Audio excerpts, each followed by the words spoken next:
piedad. Válgame la Virgen, válgame la Virgen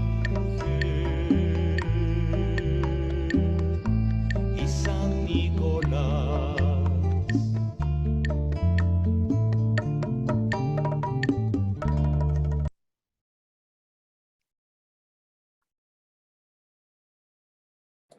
Ok, muy buenas tardes a todos, muchas gracias por venir. Hoy día vamos a hablar de un tema poco tratado, por lo menos desde el museo, y para eso tenemos a Rivka Hanna Greenblatt desde Israel, así que estamos aprovechando este espacio de la mañana, además que en la tarde todos vamos a estar en la velada de Reshet ayudando a esa causa. Rivka es historiadora de la Universidad de Chile. Además está cursando un magíster en la Universidad Hebrea de Jerusalén y es experta o apasionada, ella prefiere, de el tema de la Inquisición y la Edad Media, así que Rivka, te dejamos la palabra. Hola, buenos días, buenas tardes acá en Jerusalén. ¿Me escuchan?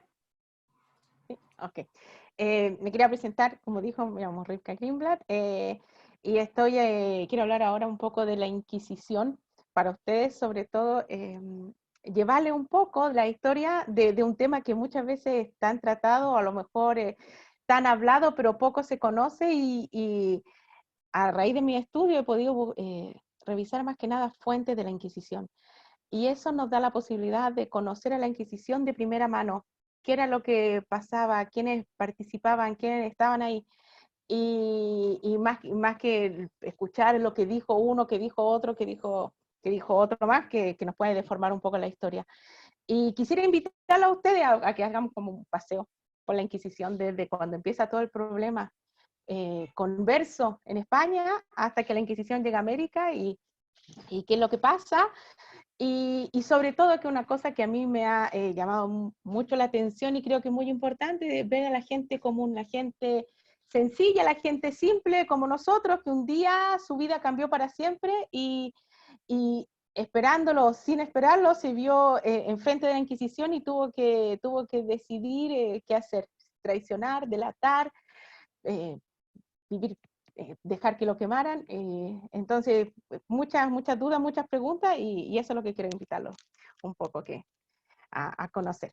Así que vamos a empezar.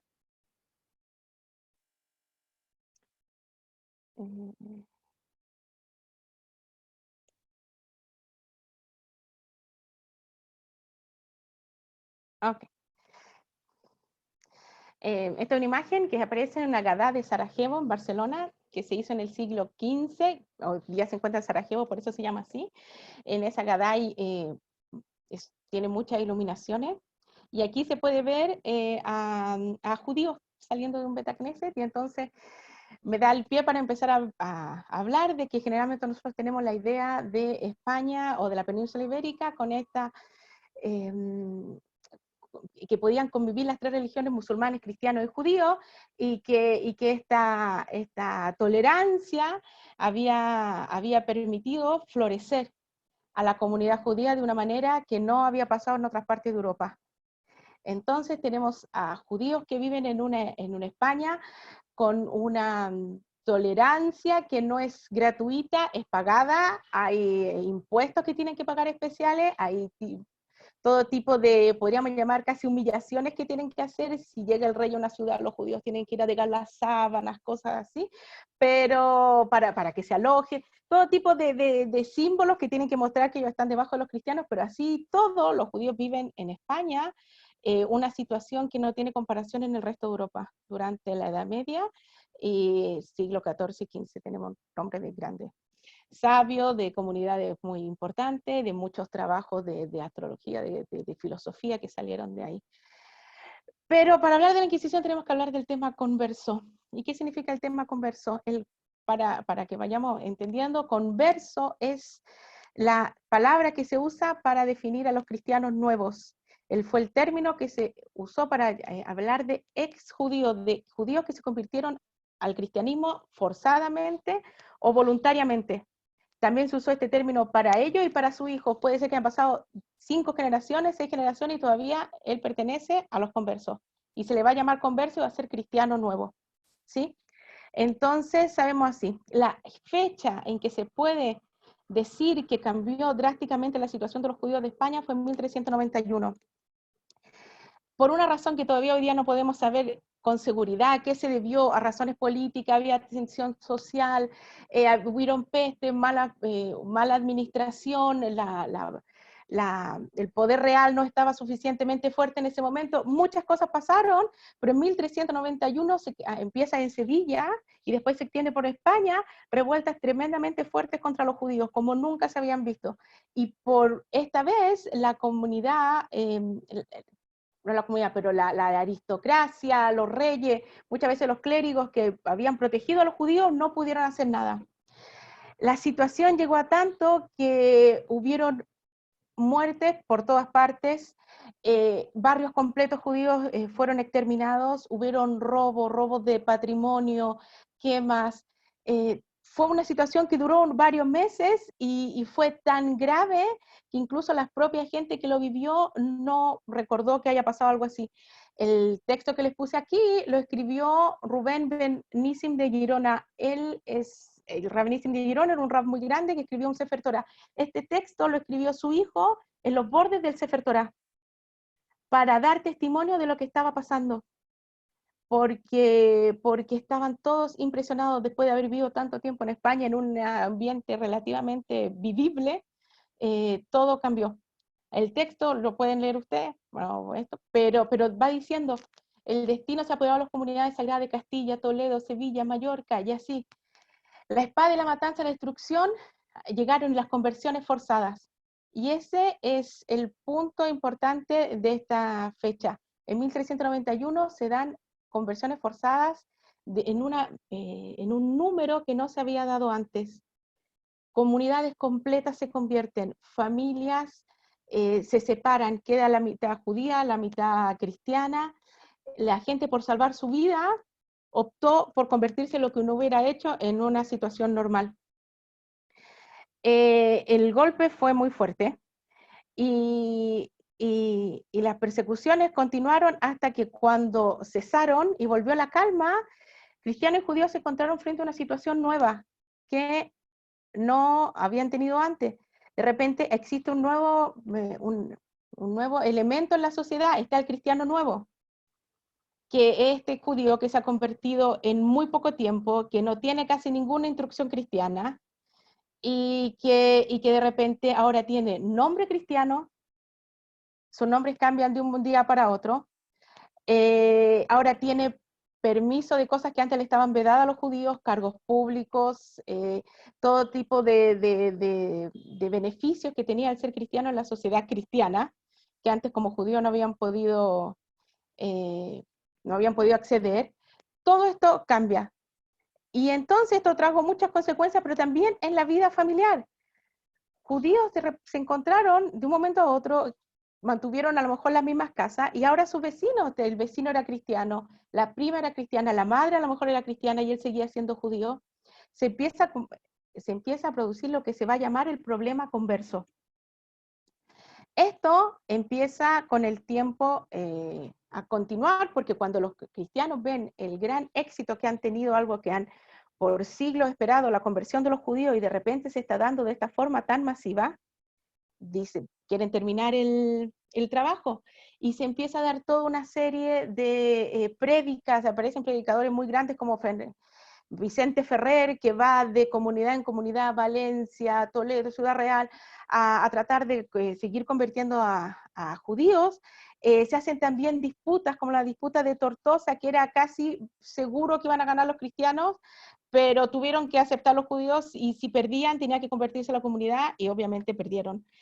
Y se van dando situaciones muy, muy graves desde el punto de vista judío, pero para los cristianos es un éxito que era absolutamente inesperado.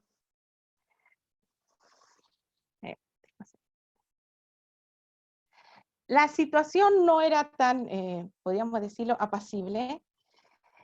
Los cristianos viejos comenzaron a ver en un momento, para poner orden, un cristiano viejo es el cristiano que siempre fue cristiano, y ahora apareció el cristiano nuevo, que es este que se ha convertido del judaísmo al cristianismo. empezaron a ver con recelo a los cristianos nuevos porque empezaron a tener un rápido ascenso social, se empezaron a integrar muy bien a la comunidad. Judíos que antes tenían mucho dinero, ahora son cristianos que tienen mucho dinero, se empezaron a emparentar con la nobleza. Empiezan a tener, eran más capacitados, muchos fueron secretarios, llegaron a ser secretarios del rey, muchos terminaron siendo notarios, ocupando cargos públicos dentro de los consejos municipales que antes no podían ocupar, porque la preparación, la alfabetización de la comunidad judía y todo eso les permitió ascender muy rápido. Y entonces, de repente, las hostilidades y las suspicacias que hasta ese momento se había tenido con los judíos, lentamente se empieza a pasar hacia los conversos. Ahora, el problema empiezan a ser los conversos, no estoy hablando desde la autoridad, sino desde el punto de vista del pueblo. La gente del pueblo empieza a ver con molestia al converso. Y entonces ya le empieza a buscar cuáles son los errores, mira, pero no hace tan bien, pero mira aquí, mira allá, y empiezan a ser agresivos hacia los conversos.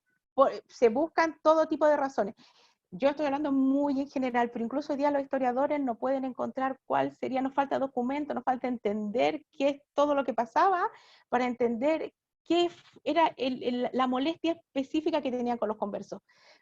La mayoría dice que era el gran ascenso social que tuvieron y que se adaptaron muy bien a la comunidad. De repente era a un converso que hace poco se había hecho cristiano, le estaba yendo mejor que a uno que toda su familia había sido cristiano por todas las generaciones, y aunque tenían a lo mejor un tipo de título nobiliario, eran pobres, solamente tenían el título, y de repente que no tenía nada hasta ayer, o por lo menos le estaba vedado muchas cosas, es rico, tiene plata, la gente se emparenta con él, le dan cargos públicos y todo eso. Así que les traigo aquí la imagen de Toledo porque en 1449 se produce algo que va a ser un quiebre en la situación y nos va a empezar a dar unas pistas de dónde va a ir el asunto o dónde va a desembocar. En Toledo se produce una revuelta que es bien popular, que la dirige alguien que se llama Pero Sarmiento, y la revuelta va más que nada por impuestos, ¿sí? Por toda una serie de actividades, pero en un momento la revuelta se da vuelta y empieza a perseguir a los judíos, a los conversos. Y con todo esto llegan a matar a conversos. Y la revuelta termina en que plantean algo que se llama el sentencia estatuto. ¿Qué significa? Esta es la primera vez que se hace que por ley ellos quieren prohibir que los conversos tengan acceso a cargos públicos y se los excluye. Esto será un como preludio de lo que más tarde sería la limpieza de sangre, que nadie que tenga sangre judía de sus antepasados pueda tener cargos públicos en España. Que eso no tiene que ver con la Inquisición, pero en un momento se va a dar. Y aunque no quisieron aceptar esto los reyes y todo, en un momento se empezó a instalar popularmente que los conversos ahora había que excluirlos. Eran sospechosos, eran raros, algo tenían. Le empiezan a buscar por todos lados qué es lo que puede ser que no esté bien. La revuelta fue tan grande que muchos conversos se fueron de Toledo, ¿sí? Ahora, esto también pasó en otras ciudades como Ciudad Real, que es la ciudad que yo más conozco porque mi tesis habla sobre los conversos de Ciudad Real, y Ciudad Real es una ciudad muy pequeña que queda al sur de Toledo, y en esa ciudad había habido, durante la Edad Media, una comunidad judía importante. Cuando empiezan a haber toda esta revuelta de 1391, también en Ciudad Real se producen revueltas. Sabemos que para principios de 1420 ya no quedan judíos en Ciudad Real directamente, pero sí hay una importante comunidad conversa. Ahora, todas estas cosas que pasan en Toledo también tienen repercusiones en toda la zona, y en Ciudad Real hay un motín muy grande contra los conversos. Es tan grande que mataron a personas, le robaron mercaderías, joyas, empezó de un día para otro. Los conversos ni siquiera estaban preparados para salvarse. Pero no era la primera vez que les pasaba. Se va viendo los documentos que esto es algo que empezó a pasar muy corrientemente con los conversos. Se sabe, por ejemplo, que Juan Calvillo, un converso que era zapatero, escondió un sidur, un libro de oraciones, en la casa de una mujer que se llamaba de apellido Sánchez, y que Leonor González metió sus libros que tenía en un pozo para salvar lo que tenía. Hay otros que pescaron las joyas y las fueron a dejar a casa de los vecinos, y después venían las peleas con los vecinos que se las devolvieran. Y muchos se escondieron en casa de vecinos. Llegó la violencia a tal grado, y todos entendieron que había algo aquí con los conversos, que desde el obispado de Toledo mandan a Ciudad Real a un representante del obispo, Tomás de Cuenca, que empieza a revisar qué pasa con los conversos de Ciudad Real. Y entonces les empieza a llegar rumores de que los conversos de Ciudad Real no se comportan como cristianos, que se comportan como judíos. Y eso le molesta mucho a la gente. Y entonces dice, bueno, empieza a recoger todo tipo de testimonios contra los conversos, y una de las cosas que hace Tomás de Cuenca es abrir los sepulcros de conversos que están enterrados en los cementerios cristianos, en el cementerio de San Francisco. Cuando abre los sepulcros, que se encuentra, los cuerpos están amortajados a la manera judía. Y él dice directamente esto, hay un testigo que cuenta años después que fue así, amortajado a la manera judía, envueltos en muchos lienzos y sin cruces. Eso lo recuerda María Inés González 40 años después, frente a la Inquisición. Así que podemos ver cómo se estaba dando esta situación. La gente nunca se olvidó, estos no son cristianos, estos son conversos, estos son judíos, y están ocupando todos los privilegios de ser cristianos. El licenciado Cuenca empezó algunos juicios, pero justo hubo una revolución contra los reyes católicos, y todo queda en nada. Los reyes católicos, ¿sí?, no hicieron nada con esto, y esperaron un poco, pero se daban cuenta que el ambiente de tensión y hostilidad se necesitaba una solución definitiva, porque esto se estaba dando ya en todas partes. Que nosotros creo que no podemos llegar a entender el ambiente de hostilidad que estaban viviendo los conversos. Así todo se mantenían y siguieron prosperando. En 1478 los reyes católicos piden permiso al Papa para abrir una Inquisición. La Inquisición siempre existió en la Iglesia Católica, por lo menos en la Edad Media siempre existió, y que se llama la Inquisición medieval, que el obispo, alguien encargado del obispo, en su diócesis va a investigar algún tipo de herejía que se está dando, que a grandes rasgos. La Inquisición moderna española lo que tiene de particular es que el Papa se supone que interviene, pero son los reyes católicos quienes nombran a los inquisidores. Y en algún momento son los reyes católicos los que van manejando la Inquisición a través de los organismos que van creando. ¿Qué quiere decir? Que ya no es una Inquisición solamente que depende de la Iglesia, sino también depende de un poder político. Y se va a dar que la Inquisición es una organización, un tribunal eclesiástico, pero va a ser muy politizado en alguna instancia. Entonces podemos entender que ya su cometido no fue tan solo extirpar la herejía, sino también hacer un orden social, también controlar a la gente, controlar lo que en un momento va a llegar a lo que se leía, la música, como recién pusieron, lo que se escribía, que se imprimía los libros, y obviamente la herejía de los judaizantes, que son los conversos. La bula que está en 1478, pero recién en 1480, es el primer tribunal que está en Sevilla, después en Córdoba, y el tercer tribunal es Ciudad Real, la ciudad que antes les conté, donde estaban los sepulcros. Solo para que sepan, la Inquisición tiene jurisdicción, por regla general, por ser una organización que viene de la Iglesia, sobre cristianos, ¿sí? Entonces, no tienes contra los judíos. Todos los cristianos nuevos, aunque practiquen como judíos y se sientan judíos, son cristianos, así que la Inquisición tiene jurisdicción sobre ellos. Ahora, se sabe de que cuando se abre la Inquisición y la Inquisición llega a una ciudad, y existían todavía judíos en España, si miramos la fecha, se leen, se obligan a leer en la sinagoga y en todas partes judías, que también judíos que supieran de conversos que practicaron cosas de judaísmo, o que lo ayudaron, o que fueron testigos, están obligados a ir a contar a la Inquisición. ¿Cuál era la pena? No sé. ¿Cuál era la forma en que ellos le castigaban al que supiera que hizo? No sé. Pero se sabe, porque no todos los documentos han llegado a nosotros, pero sabemos que sí pidieron eso. Ahora, que si pudieron llevar a algún judío a juicio, se supone que no lo pueden hacer, pero sabemos que sí pasó, por lo menos 2 veces, seguro, que fue cuando fue, si alguien quiere investigar, el caso del niño de la Guardia, un niño que se supone que los judíos han quemado han matado en alguna parte, judíos, conversos con ayuda de judíos, y cuando la Inquisición empieza a ir detrás de esto, que se supone que es un libelo, pero la Inquisición va detrás de esto, toma también a los judíos que se supone que participaron en las cárceles inquisitoriales y salen al auto de fe, ¿sí? Solo quiero que quede claro que cuando la Inquisición genera, casi la mayoría de los casos, va detrás de alguien porque es cristiano, pero que se pidió el aporte de otras comunidades, sí se pidió. Así que, bueno, el tribunal empezó en Sevilla. Lo que sabemos, no nos han llegado los protocolos de la Inquisición de Sevilla, pero sabemos que fue tremendo. Fue la primera Inquisición que empezó. Sabemos por fuentes contemporáneas de que hicieron arrestos masivos, que llevaron a gente incluso de las más altas esferas sociales, y que en los primeros años tienen que haber quemado por lo menos 600 personas, y fueron miles los que tuvieron que salir reconciliados. Salir reconciliados es que la persona frente en el auto de fe dice, me arrepiento, vuelvo, y logra convencer a los inquisidores que realmente está arrepentido, porque muchos pueden decir, me arrepiento, sí quiero vivir como cristiana, me equivoqué, pero el inquisidor no se convence.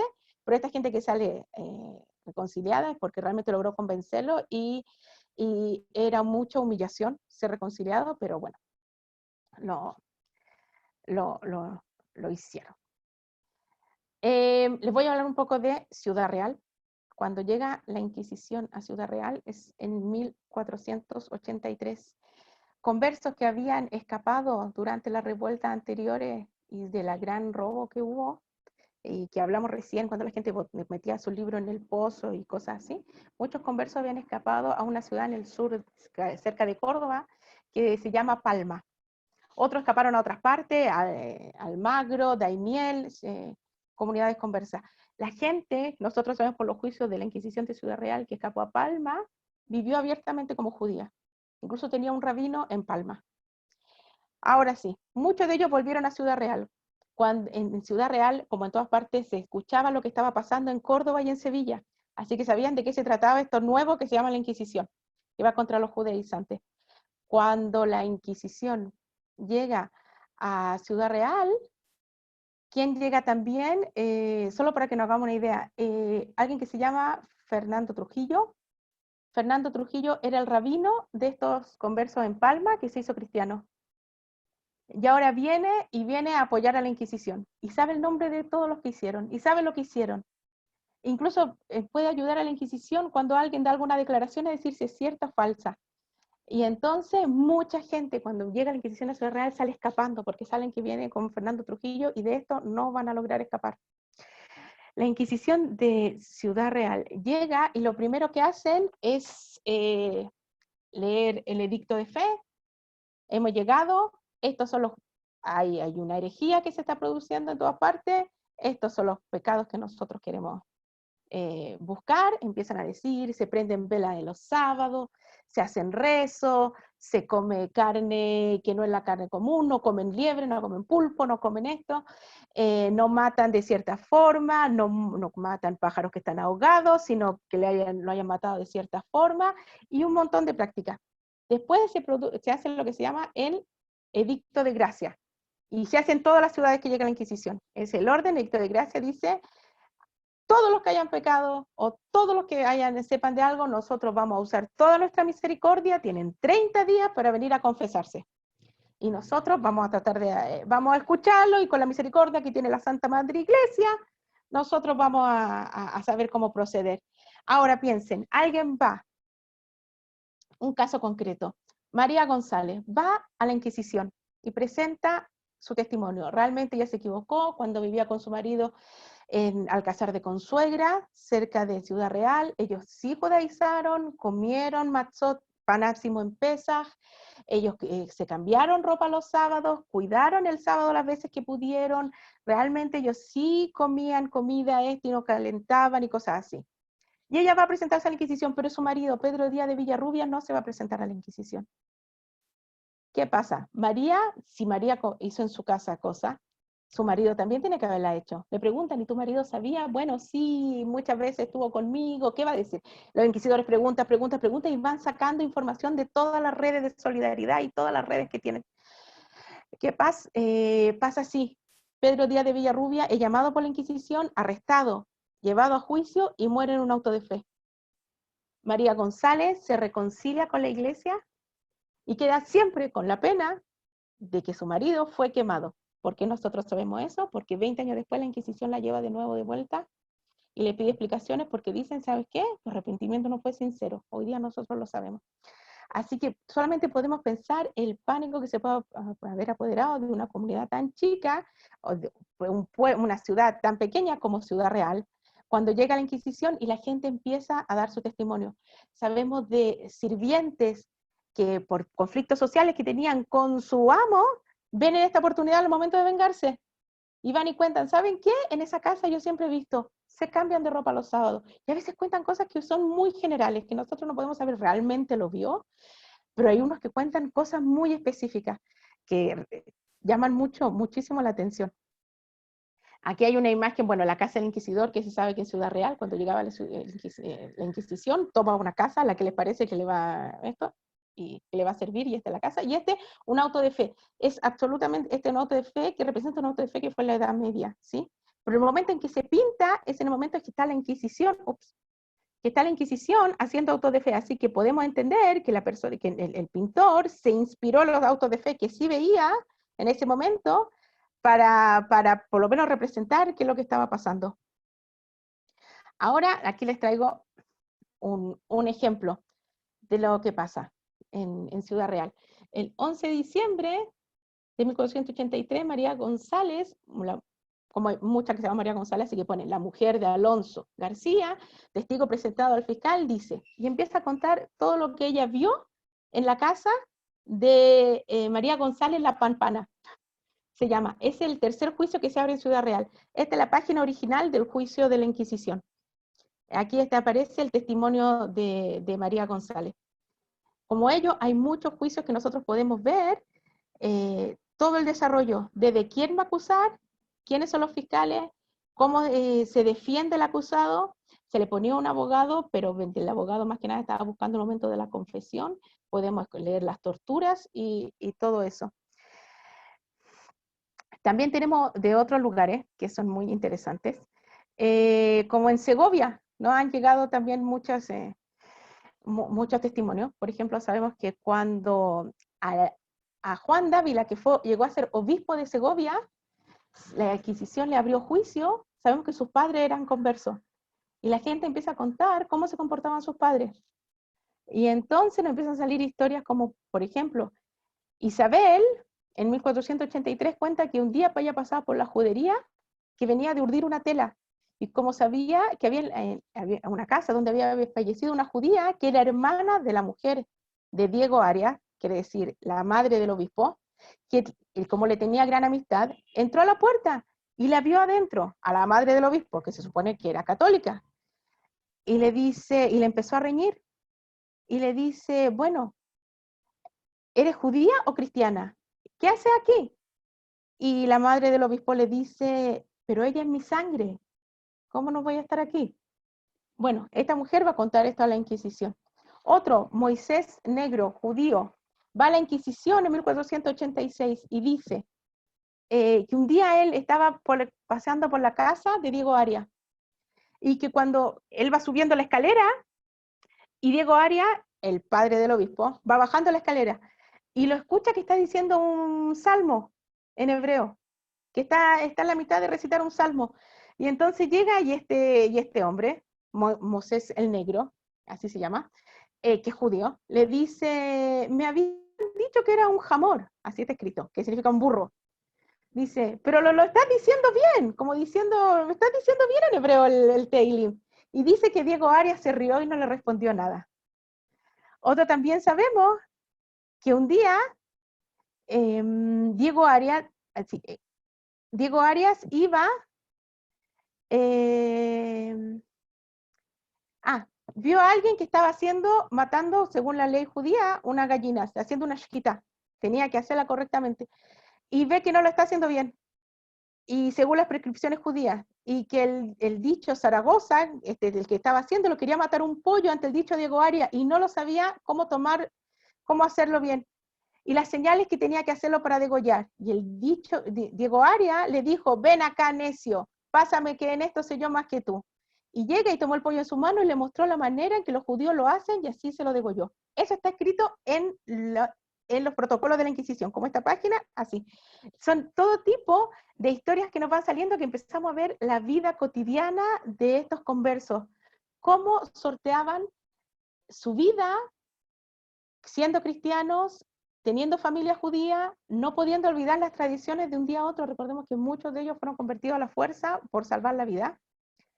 Y se encontraron entre dos mundos, y sus hijos se encontraron entre dos mundos que no eligieron, tratando de tener la fidelidad a sus padres y a sus abuelos y a toda su descendencia, o toda su ascendencia, pero por otra parte teniendo que vivir como cristianos, porque en este momento les costaba la vida. Así que, bueno, podemos entender que los tribunales del Santo Oficio van extendiéndose por toda la península, empiezan a ver cada vez más y empiezan a sacar a la luz con los autos de fe, con todo, que hay un problema inminente. Los conversos no están cumpliendo lo que tienen que hacer, que vivir como cristianos. Y si podemos pensar, pero ¿por qué? ¿Qué puede ser tan importante? Herejía en estos tiempos es considerado un delito de lesa majestad. La herejía es como ir contra el rey. No puede ser. Así que sabemos que llega un momento en que la situación llega a punto crítico y en 1492 viene la expulsión de los judíos. El 31 de marzo se escribe lo que sería el Edicto de Granada, que es el edicto de expulsión. Hay una de las copias que hay, y hoy en día los historiadores se preguntan, ¿cuál era la real causa para expulsar a los judíos? ¿Realmente fue lo que se escribe en el edicto? Si podemos ver aquí está escrito, no lo voy a leer, pero se habla directamente de que todo el crimen de la herejía de los judaizantes, de que se ha podido comprobar que existiendo judíos, los conversos nunca van a ser buenos cristianos.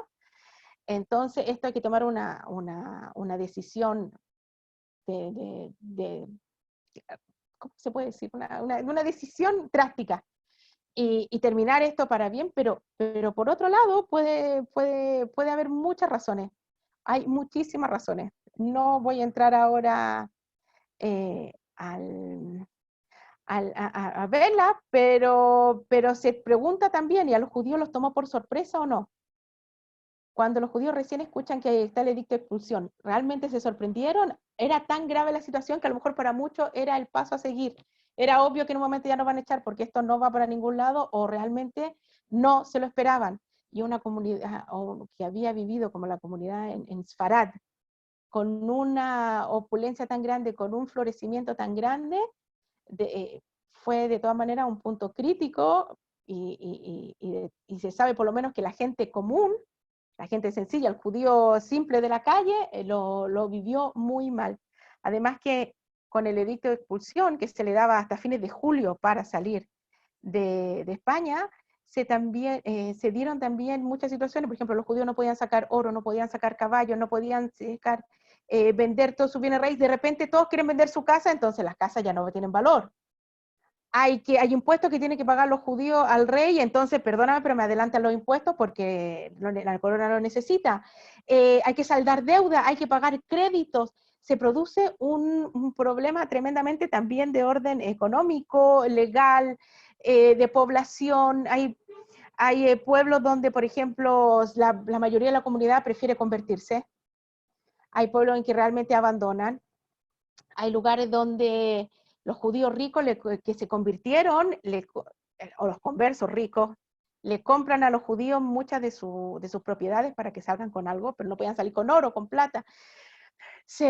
¿Cómo se lo llevan? Bueno, es un drama muy, muy grande que se da con la expulsión de los judíos, y sobre todo porque se producen conversiones de una forma estrepitosa, y de un momento a otro los conversos van a quedar sin ningún contacto con el judaísmo. Si hasta ese momento los conversos habían podido, si necesitaban saber cómo actuar en cierta situación, preguntaban a un judío, podían a la mamá del obispo de Zaragoza, la mamá del obispo que recién vimos de Zaragoza, ella de Segovia, el sobrino dice que después el sobrino se hace fraile. Dice, nosotros con mi papá le íbamos a hacer los rezos del sábado en la mañana a ella, y nos turnábamos que él le llevaba a Dafina. Todo ese tipo de cosas se acaban. Y entonces nosotros vamos a ver que el converso, después de la expulsión de los judíos, ya el judaísmo se empieza a practicar de otra forma y empiezan a salir toda una serie de soluciones, incluso pueden llegar a ser curiosas, para sortear cómo cumplir la tradición judía. ¿Quién todavía sabe hebreo? ¿Quién todavía puede leer la Biblia? ¿Quién todavía entiende qué se trataba en los mandamientos? Muchas veces vemos los juicios de la Inquisición posterior a la expulsión, que cuando comen carne no la salan, solamente la lavan. Y la lavan para sacarle la sangre, porque a lo mejor ya se le olvidó la tradición de cómo salar la sangre, cómo salar la carne. O hay algunos que van y ella dice, una sirvienta dice, y la dueña de la casa siempre cocinaba matzot, y yo la iba a hornear al horno de la comunidad. Que diga, de solo pensar que hasta que salió de la casa, hasta que llegó al horno, hasta que llegó a su turno, que el panásimo ya se hizo pan. Y el horno, la gente pierde mucho, se va viendo que ya sigue para ellos cumpliendo los preceptos, pero ya no son lo mismo que cuando todavía estaba la comunidad judía en España. Bueno, 1492 es un año importante, por una parte, porque como hemos visto está la expulsión de los judíos, que marca algo muy importante para toda la comunidad judía en el mundo. Y existe el descubrimiento de América, que más allá del descubrimiento va a dar una opción a todos estos conversos. Se ha hablado mucho del descubrimiento de América. ¿Fue Colón judío? ¿Cuál era la real intención de este descubrimiento? ¿Por qué se aceleró tanto? Sabemos esto. El edicto de Granada dice que los judíos tienen que salir el 31 de julio de España. No puede quedar ningún judío. Por todas las causas legales que se van dando, se aplaza otros tantos días la expulsión. Pueden hasta el 10 de agosto, si no me equivoco. Erev Tisha B'Av. Algunos dicen que es Tisha B'Av o Erev Tisha B'Av. La fecha tan fuerte en el calendario judío. Se sabe que Colón salió casi al otro día. Desde cuando el último día que podían salir los judíos, parte en agosto, él parte. Así dicen las bitácoras por lo menos. Así que eso ya hace más sospechosa todo el asunto. Se ha hablado mucho de que Colón puede ser judío, puede ser, hay gente que dice que sí, gente que dice que no. Lo que está muy claro es que si era realmente converso, él lo quiso ocultar. Así que seguramente cualquier registro, cualquier documento que haya tenido que acredite que era converso, va a ser difícil de encontrar. Sabemos que se supone que era genovés y no hablaba italiano. Sabemos que en su testamento dejó todo tipo de cláusulas un poco extrañas, de tzedaká y cosas de caridad, que eran muy típicas judías, darle plata para que se case una, cosas así que hacen sospechar. Lo que sí sabemos con seguridad es que quienes dieron el dinero para la expedición eran conversos. Se supone que los reyes dieron, pero el adelanto del dinero lo dio Luis de Santángel, que es un converso aragonés, y también Gabriel Sánchez, que era el tesorero de Fernando, el rey católico, también estuvo metido en todo esto de dar el dinero para la expedición. Y sabemos que dentro de los barcos de Colón va alguien que se llama Luis de Torres. Él era un converso que se hizo cristiano justo antes de la expulsión. Así que era, digamos así, converso muy fresco. ¿Y por qué lo llevaba Colón? Porque Luis de Torres era políglota. Sabía hebreo, arameo, italiano, francés, supone que español, muchos idiomas. Como se suponía que la idea de Colón era llegar a la India Oriental o algo así, se pensaba que iba a tener que arreglarse con alguien, iba a conocer a lo mejor mercaderes, alguna cosa así, necesitaba a alguien esa es por lo menos la idea oficial. por qué va Luis de Torres dentro del barco. Se supone que es uno de los primeros que baja a tierra firme, después que termina todo este recorrido de Colón en el primer viaje y se funda el fuerte Navidad en la isla La Española. Luis de Torres es uno de los que se queda en América y no vuelve. Desde ahí nosotros perdemos el rastro de Luis de Torres, pero sí, entonces sabemos de los primeros que estuvieron en América, era judío. Así que por mientras, la Inquisición sigue en España y no ha cambiado nada. Inquisición no empieza todavía en América. Por mientras se están haciendo los viajes, está llegando gente a América, pero España sigue como antes. Y les puse este dibujo porque empiezan en una nueva etapa de procesos de la Inquisición. Ahora, después de la primera oleada, que fueron las grandes muertes, podemos decir, los autos de fe con mucha gente quemada, y se calmó un poco, podríamos decir, ahora empiezan a revisar los procesos de que se hicieron anteriormente. Y uno de los procesos, de Inés de Torres, que es en Ciudad Real. Se lo traigo porque es muy curioso.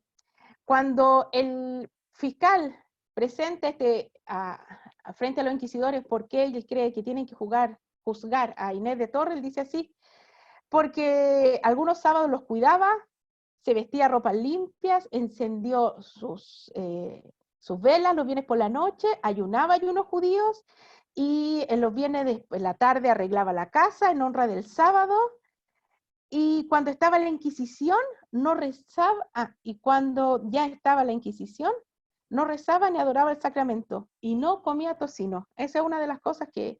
Y Inés de Torres, esto fue en la primera vez que tuvo la Inquisición en Ciudad Real, 1490 y algo. ¿Qué pasa? Él cree que hay que condenarla, pero Inés de Torres presenta frente a los inquisidores y dice, no fue tan así, yo no lo hice, no sabía, me arrepiento, y es muy típica la forma de arrepentirse frente a los inquisidores. No lo sabía, las mujeres siempre dicen, yo no sabía, mi marido me obligó, mi padre me obligó, ustedes saben, mujer de poco entendimiento, es muy típica la mujer se pone a ser muy pobrecita para como, no sabía lo que estaba haciendo, a mí me dijeron y ¿qué sabía yo? No salía de mi casa, bueno. Inés de Torres sale perdonada por la Inquisición, reconciliada, su madre, su hermana y todos son quemadas, ¿sí? Y ahora a Inés de Torres se le da un castigo. ¿Cuál es el castigo? Que digan, no va a salir tan fácil. Inés de Torres tiene cadena perpetua, podemos decir, prisión perpetua, que no la tenía que cumplir justamente en una cárcel inquisitorial, porque entonces no tenía lugar para todo eso, sino a ella se lo dan a cumplir en su casa. No puede salir si no es con permiso de la Inquisición, sí puede salir a misa, sí puede salir a una procesión, cosas así. Y tiene que vestir lo que tiene puesto este señor aquí en la foto, que se llama San Benito.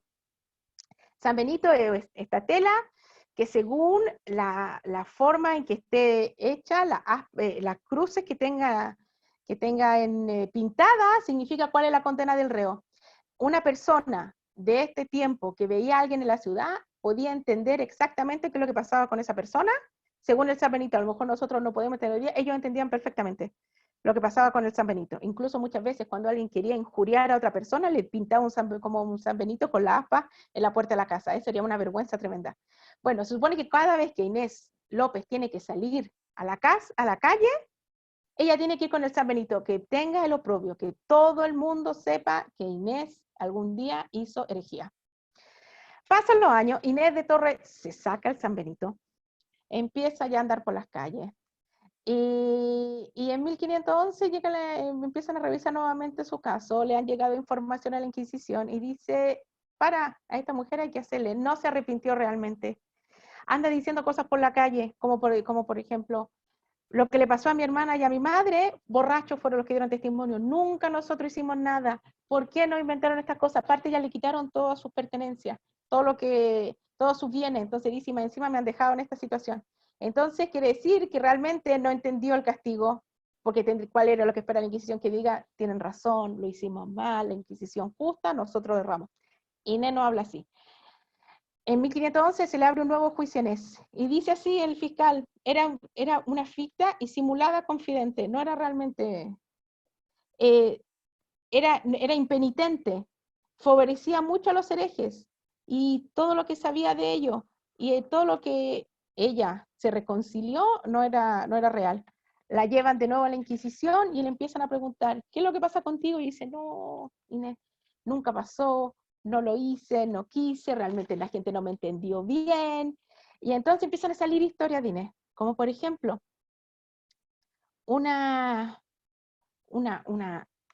amiga de Inés, o no amiga, enemiga de Inés, va a la Inquisición a dar su testimonio, y dice, sí, una vez Inés de Torre iba por la calle y le dice, esto te lo cuento solo para que veamos la vida que tenían estas personas, que ya no tenían un momento de paz, estaban marcadas para siempre. Alguien la ve en la calle y le dice, mira, la mujer de Escudero, hacia el marido, que presumía tanto de ser cristiana y viene sanbenitada.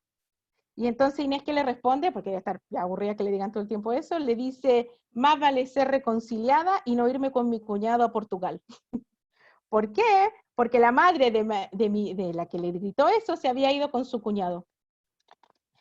También sabemos de que hay otras que le dicen, ¿saben qué? A la Inquisición, cuando ellos salen en la mañana, ella sale muy, muy temprano a misa, a la misa que está obligada a ir, y con la falda se tapa el San Benito, y se pone cosas, y se pone una capa para que no la vean. Entonces encima está escondiendo lo propio que ella tendría que mostrar.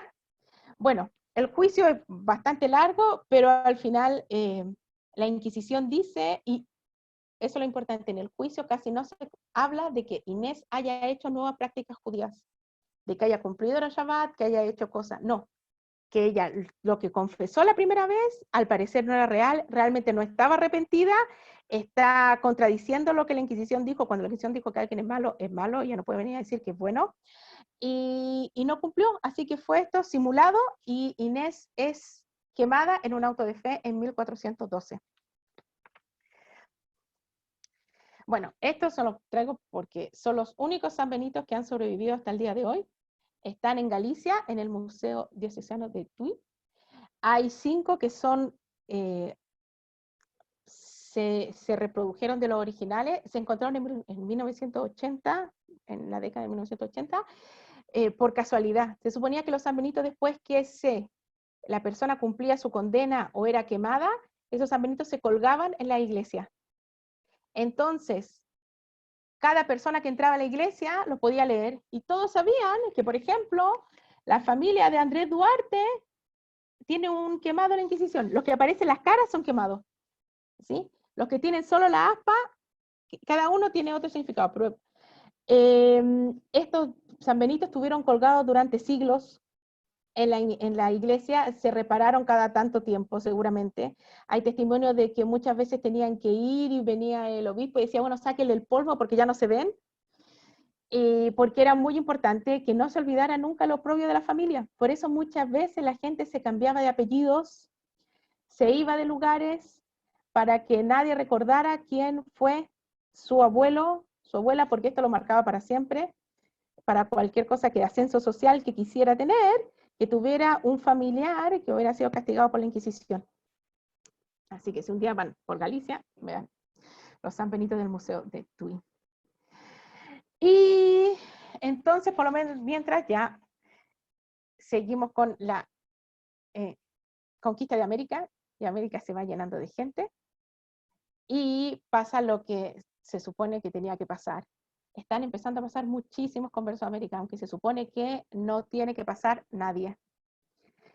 Se mienten, hay muchísima falsificación de documentos, falsificación de genealogías, falsificación de títulos de nobleza. La Inquisición, como casi cualquier organización, incluso de hoy en día, es corrupta. Así que hay secretarios que son capaces de por dinero, cambiar en un libro quién es el abuelo de tal persona. Entonces cuando esta persona quiere pasar a América y dice, no, en mi familia no hay nadie que haya tenido problemas con la Inquisición, se pregunta en la Inquisición las genealogías de esa familia en tal pueblo, y de repente hay una mancha de tinta.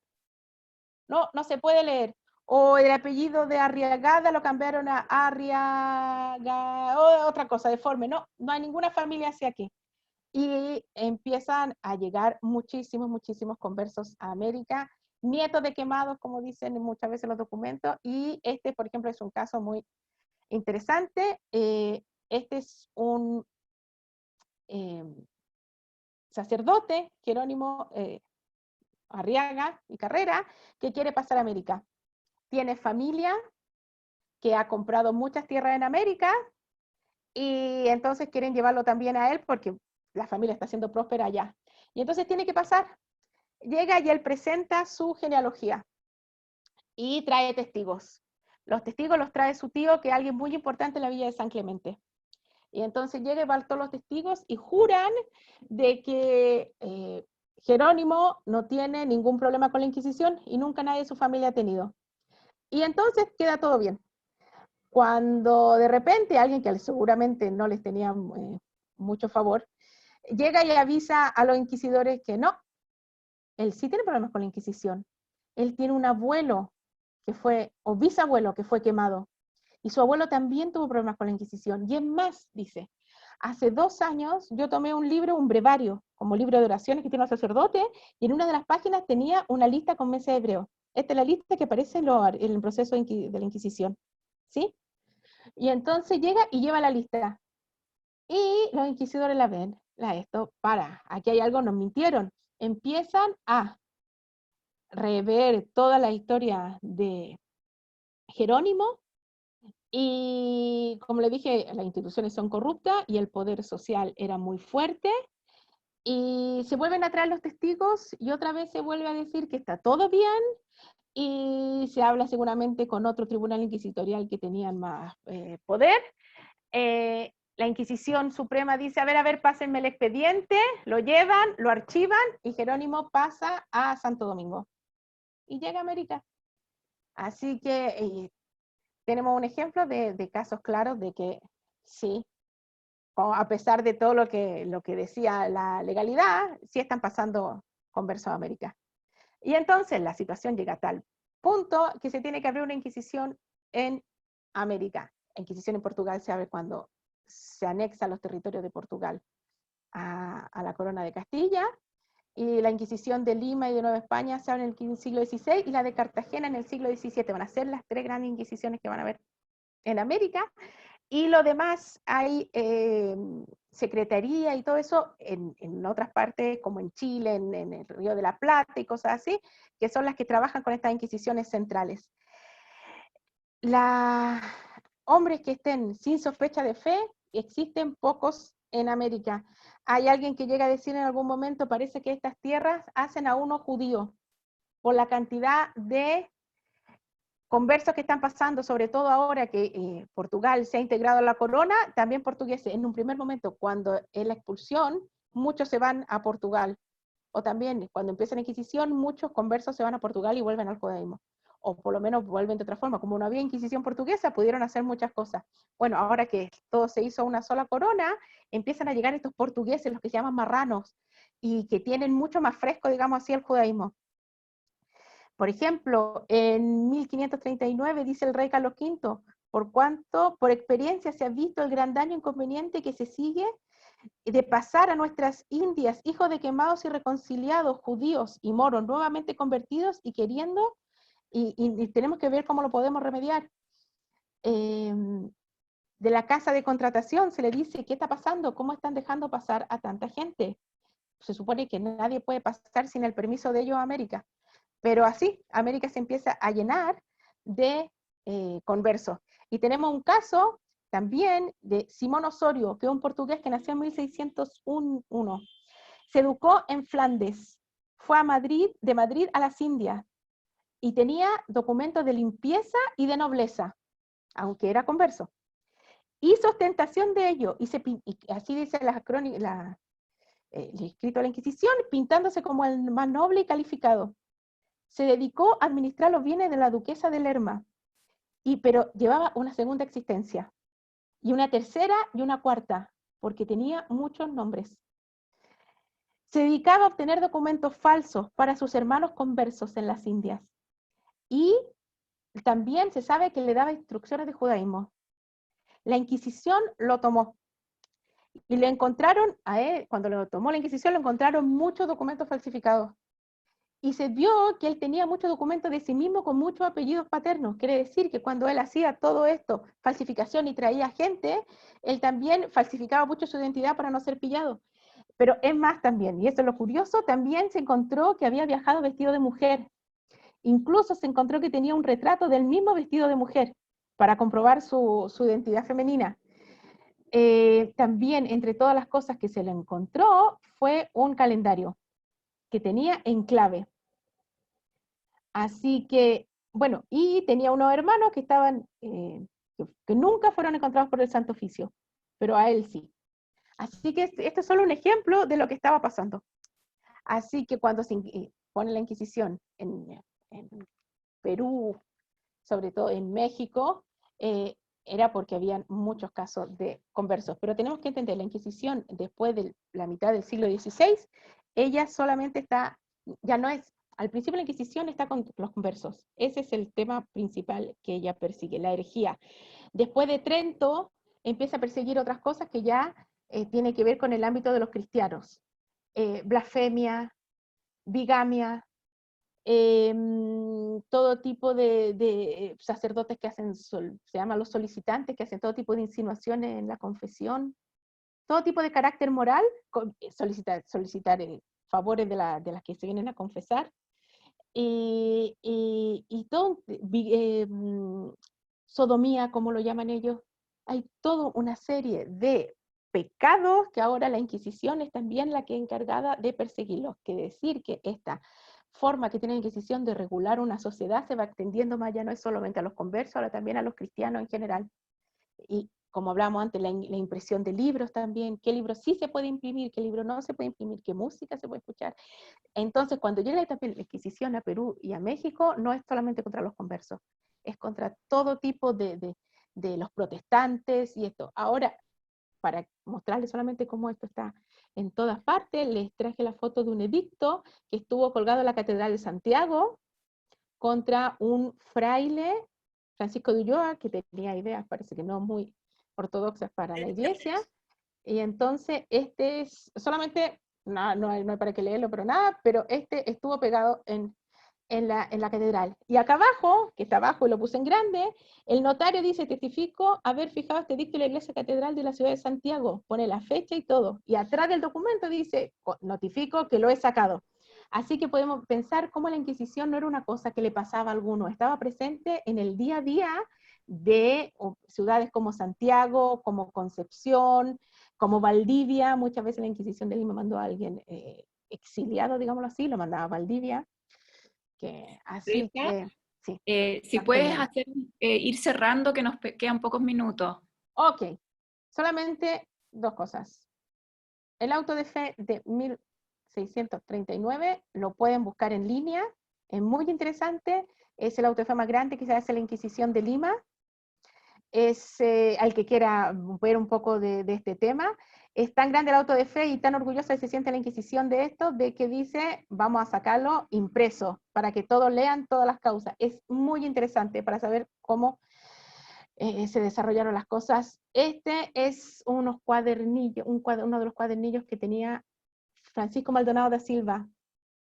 Muchos de ustedes pueden que lo conozcan por la gesta del marrano. Él nació en Argentina, vivió en Chile, su padre se reconcilió con la Inquisición, su hermano también. Él viaja a Callao a conocer a su padre, después de tantos años de no verlo, y el padre lo inicia en el judaísmo. Él empieza a cumplir todo lo que él cree que tiene que cumplir, y empieza a aprender de una forma muy autodidacta, se circuncida a sí mismo, y tiene un conocimiento muy grande de toda la escritura porque se lo ha aprendido todo. Llega un momento en que él se confiesa a su hermana y le dice, somos judíos, yo cumplo, tipo quiero introducirte a ti, y la hermana se aterra y lo acusa al Santo Oficio. Cuando el Santo Oficio lo toma y lo lleva desde Concepción, Santiago, Lima, su proceso dura muchos años. Fue quemado durante el auto de fe de 1639. No quedan casi cosas de él, más que cartas que mandan los inquisidores, pero en red, en los archivos de España, hay algunas cosas de él. Y estos son uno de los cuadernillos que él escribió, porque cuando él con los inquisidores peleaba, digámoslo así, cuáles eran sus proposiciones, él pedía hoja y él escribía, pero en casos como este, son papeles que él fue juntando, incluso por los inquisidores, entre infinitos cuadernos que escribió este reo, para que se vea la claridad y la curiosidad de juntar papelitos, y solo por eso lo guardaron. Así que tenemos, por esa curiosidad, hoy día podemos saber qué escribió. Cartas quedaron de él, que la Inquisición interceptó, y todo eso. También pueden saber la vida de él en el auto de fe de 1439, y para cerrar, este es María Ana de Castro, la última mujer y la última judaizante quemado por la Inquisición de Lima. Fue una mujer que le decían la Madame Castro, hermosa. Se había casado la primera vez con un hombre que la usaba para conseguir favores, entonces la prestaba, digámoslo así, al virrey, hasta que después que se anule ese matrimonio ya se puede casar con un hombre que le da una vida de mucho lujo. Era una mujer hermosa, todo el mundo la admiraba en Lima, tenía hijos, incluso dice que cuando la misa ella no se bajaba de su carroza, ella escuchaba la misa desde ahí, y todos le aguantaban estas cosas porque era totalmente una diva, podríamos decir, hasta que la Inquisición la toma. Es un juicio muy raro, ella está más de 10 años metida en la cárcel de la Inquisición. Pocas cosas hay que se puedan decir de que ella judaizó, su familia sí en España, ella había nacido en España. Lo que les traigo es una carta que mandan desde España diciendo, bueno, si la torturan y ella declara, bien, si no, vean qué hacen con ella, porque le hicieron 3 veces tortura y nunca dijo nada. Es muy triste cuando dice que el día que salió el auto de fe, solo a ella la quemaron. La gente la recordaba como había sido hace más de 10 años.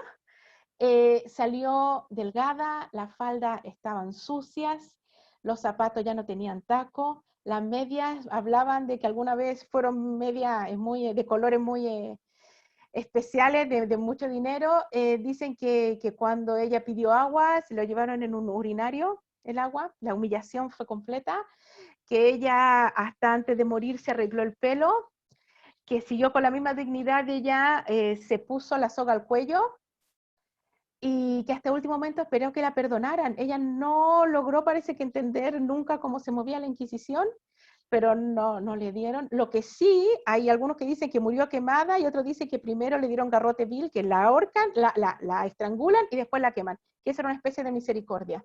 No la queman viva, sino la amarran, la ahorcan y ahí una vez muerta la queman. Y ese fue el último caso de judaizantes que fueron quemados en América. Así que eso. Wow. Espero que les pueda hacer un repaso. Así que. Sí, mira, muchas de las preguntas que llegaron las fuiste respondiendo en el camino. Preguntaron por Colón, preguntaron varias veces por qué perseguían a estos conversos. Y también lo respondiste, pero ¿por qué quizás la iglesia no creía o seguía sospechando de estos conversos? Es un asunto que es muy delicado y hasta el día de hoy no hay una claridad. El Papa no está de acuerdo con lo que se está haciendo. La Inquisición española está debajo del rey, en un momento ellos son los que mandan. Sabemos que al principio, cuando se empiezan a hacer los primeros procesos, conversos viajan a Roma a hablar con el Papa y consiguen bulas del Papa, que le dicen que listo, están reconciliados, que no los sigan persiguiendo, y llegan a esto y dicen las bulas no valen.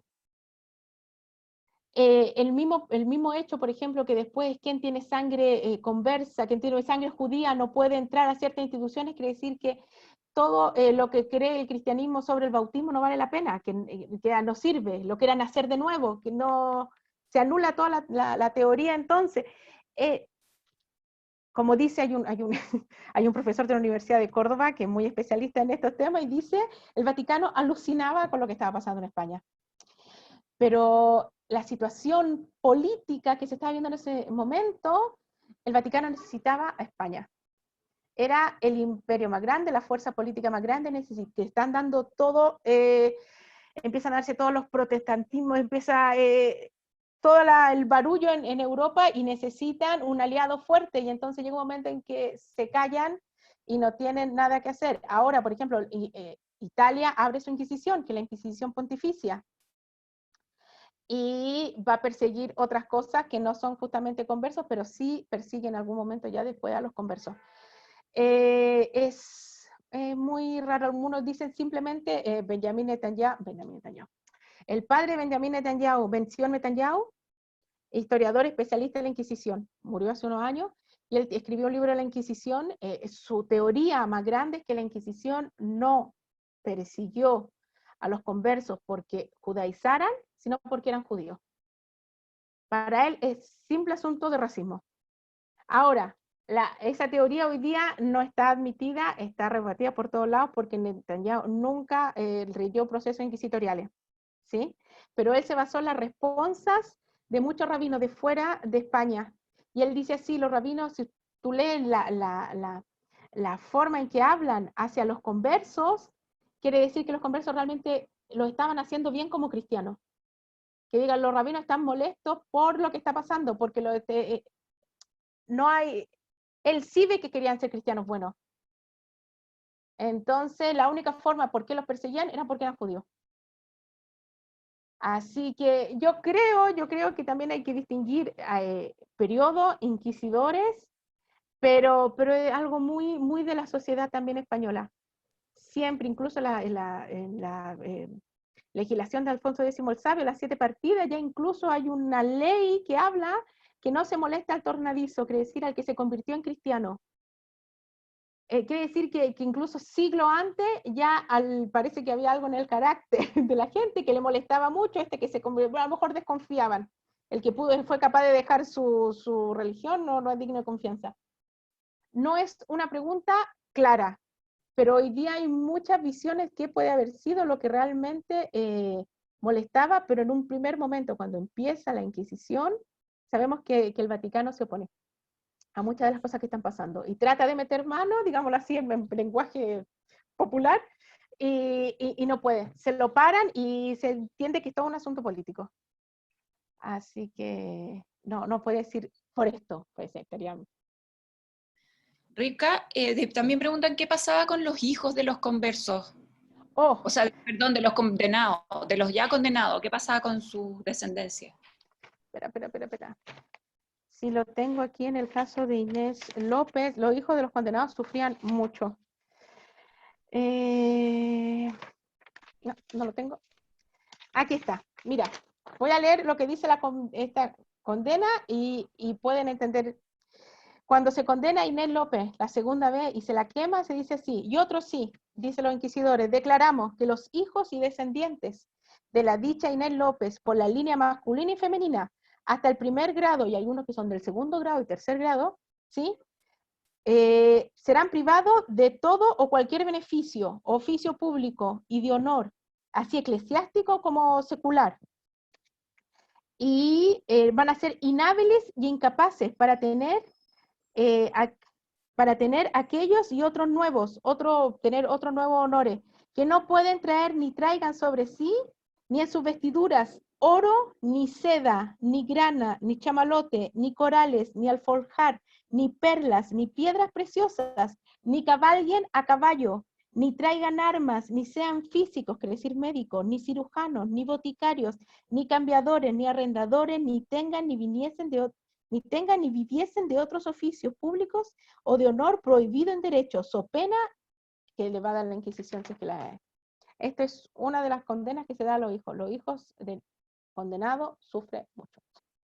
Socialmente queda muy excluido. Por eso muchas veces los conversos se dedican a oficios como comerciantes, mercaderes, cosas así que le están permitidas, que le permiten salir adelante y que no tienen que estar todo el rato pasando las pruebas de que sean excluidos de ellos.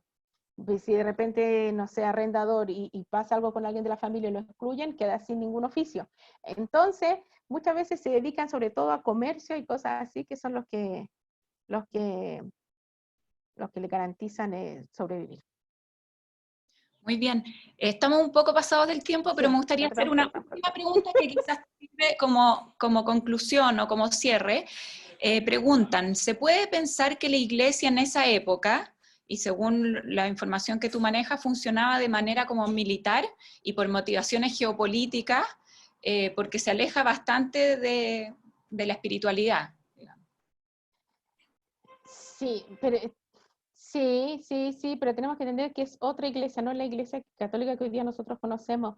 Es una iglesia que está en constantes batallas, una iglesia que tiene los estados vaticanos, que está metida tremendamente en la política y en cómo se maneja Europa. Y en este caso, por ejemplo, la Inquisición puede mandar a arrestar a alguien y lo puede tener en las cárceles, pero por ejemplo, al momento de quemar a alguien, no es la Inquisición lo que lo quema. Se supone que él dice la condena y en ese momento pasa a la justicia civil, porque la iglesia solo se maneja con misericordia. Pero, pero, pero muchas cosas que se hacen necesitan la ayuda del virrey, la ayuda del gobernador, la ayuda de esto para poder hacerlas, porque ellos no tienen ni el capital ni tienen la forma de hacerlo. Pero hay un historiador muy francés, Bartolomé Benassar, que murió hace poco, y su teoría era esta, es la disciplina del terror. No había que tener un soldado al frente. Que el edicto estuviera pegado en la Catedral de Santiago, ya te decía algo. Que esa mujer esté caminando por San Benito por la calle, te hace sentir, mejor no hago nada malo. Que estén todos esos nombres colgados en la iglesia, psicológicamente te, te hace dar un paso atrás y pensarlo 50 veces antes que comparto una información o hago algo. Así que si bien no tenían armas o cosas así, pero la psicología la ocuparon tremendamente. Otros historiadores hablan de la lógica de la hoguera. Quemar gente era un espectáculo, no era solamente castigar a alguien, sino aleccionar al observador. Esto es lo que pasa, el que no sigue lo que tiene que hacer. Así que Claramente era otro mundo, otros tiempos. otro mundo, porque también uno ve esto y dice, ¿y cómo siguieron? Que diga, después de ver que se quema la mamá, al tío, al primo, siguieron cumpliendo Shabbat, siguieron haciendo cosas y no dice, ok. Sí. Sí, era otro mundo, otra sensibilidad, absolutamente.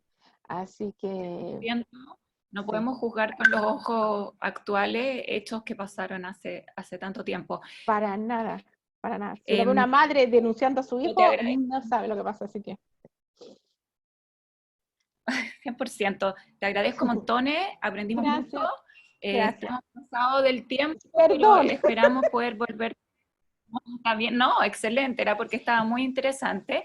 Ahora sí voy a compartir mi pantalla para mostrarles las actividades que vienen.